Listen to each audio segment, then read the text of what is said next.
Today we are going to perform a very interesting, strange, and awesome activity. How can we sing through a wine glass? एक wine glass के जरिए हमने कैसे गाना है। इस वाइन ग्लास के ऊपर एक उंगली घुमाने से हम इससे म्यूजिकल साउंड क्या करेंगे, क्रिएट करेंगे। तो चलिए अपने एक्टिविटी की तरफ।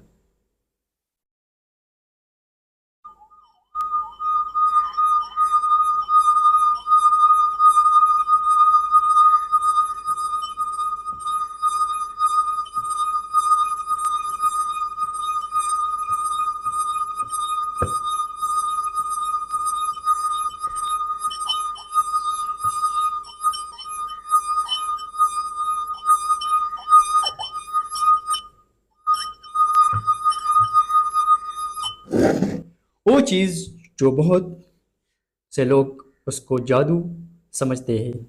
हालांकि हमारे इस चैनल का मकसद भी यही है कि हम आपको मैजिक भी सिखाएंगे और साथ में उस मैजिक के पीछे साइंस का या स्पेशली फिजिक्स का कौन सा कानून है। हमारे साथ रहिए। नेक्स्ट सेक्शन में हम आपको ये बताएंगे कि इस अमल के पीछे फिजिक्स के कौन सी बुनियादी कानून है या वो कौन सी बुनियादी कंसेप्ट है जिसको हम पढ़कर इस फिनोमेना को मज़ीद क्या करें, एक्सप्लेन करें। एक सिंगिंग वाइन ग्लास का फिजिक्स क्या है। हमने वेव्स इन ऑसिलेशन के चैप्टर में पढ़ा है प्रोडक्शन ऑफ साउंड के लिए वाइब्रेटिंग ऑब्जेक्ट होना ज़रूरी है। और हमने केमिस्ट्री में भी पढ़ा है all material are made of particles.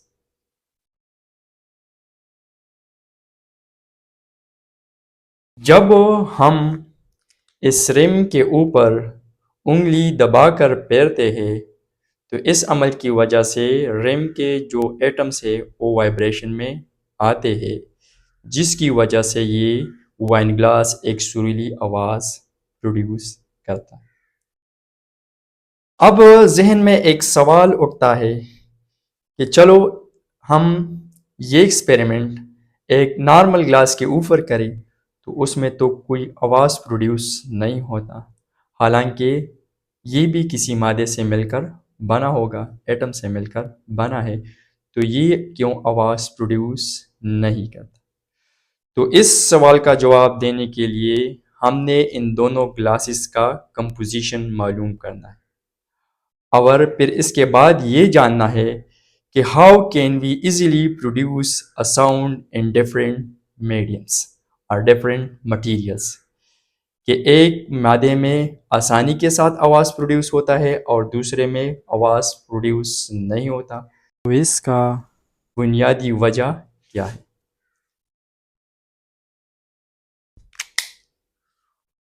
Wine glass और lead glass composed of two main oxide, एक सिलिकॉन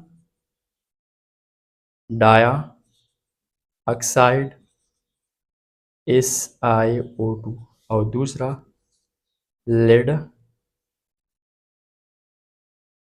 ऑक्साइड PbO।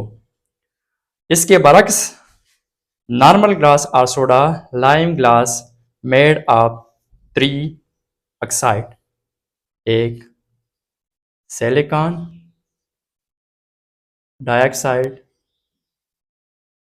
SiO2, दूसरा सोडियम डाइऑक्साइड NaO2 और तीसरा कैल्शियम ऑक्साइड NaO। ये इन तीन ऑक्साइड से मिलकर बना है। अब हमने मज़ीद ये जानना है कि क्यों इन कंपोजिशन की वजह से एक में इजीली साउंड प्रोड्यूस हो रहा है और दूसरे में आवाज़ प्रोड्यूस नहीं होता। तो हमने वाई का आंसर देना है। तो इसमें बुनियादी दो रीज़न है, एक है बॉन्ड स्ट्रेंथ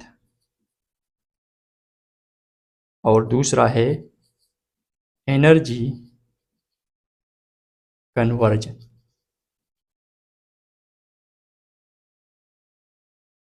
लेड ऑक्साइड के साथ वीक बॉन्ड बनाता है। तो इसी वजह से वाइन ग्लास के जो एटम है वो लूजली बाउंड होते हैं, जिसकी वजह से इस वाइन ग्लास यानी इस रिम के जो एटम है वो इजीली वाइब्रेट कर सकता है, क्योंकि इनके दरमियान जो बॉन्ड है वो बहुत वीक है। इसके बरक्स सोडियम और कैल्शियम ऑक्साइड के साथ एक मजबूत बॉन्ड बनाता है, और इस मजबूत बॉन्ड होने की वजह से इसके रिम के जो मॉलिक्यूल है वो इजीली वाइब्रेट नहीं कर सकती। तो ये भी एक वजह है कि एक नॉर्मल ग्लास में आवाज़ क्यों प्रोड्यूस नहीं होता। दूसरा बुनियादी वजह एनर्जी कन्वर्जन है। एक वाइन ग्लास के ऊपर उंगली दबाकर फेरने से हमारे उंगली से सारा mechanical energy only convert into sound energy और वाइब्रेशनल एनर्जी। हमारे उंगली से सारा के सारा एनर्जी साउंड को कन्वर्ट होता है और हीट या थर्मल वगैरह एनर्जी प्रोड्यूस नहीं होता। तो इसी वजह से एक वाइन ग्लास एक म्यूजिकल और सुरीली आवाज़ पैदा करता है। अब अगर हम एक नॉर्मल ग्लास और सोडा लाइम ग्लास की बात करें, तो यही अमल इसके रिम के ऊपर अगर हम करें तो हमारे उंगली से मैकेनिकल एनर्जी थर्मल ज़्यादातर एनर्जी थर्मल एनर्जी को कन्वर्ट होता है। तो यहाँ वो हीट प्रोड्यूस होता है, तो हमारे मैकेनिकल एनर्जी ज़्यादातर साउंड की बजाय हीट को कन्वर्ट होता है। यही दो मेन काजेज है that why a normal glass cannot produce a musical sound as compared to a wine glass. Billion thanks with bundle of smile for watching.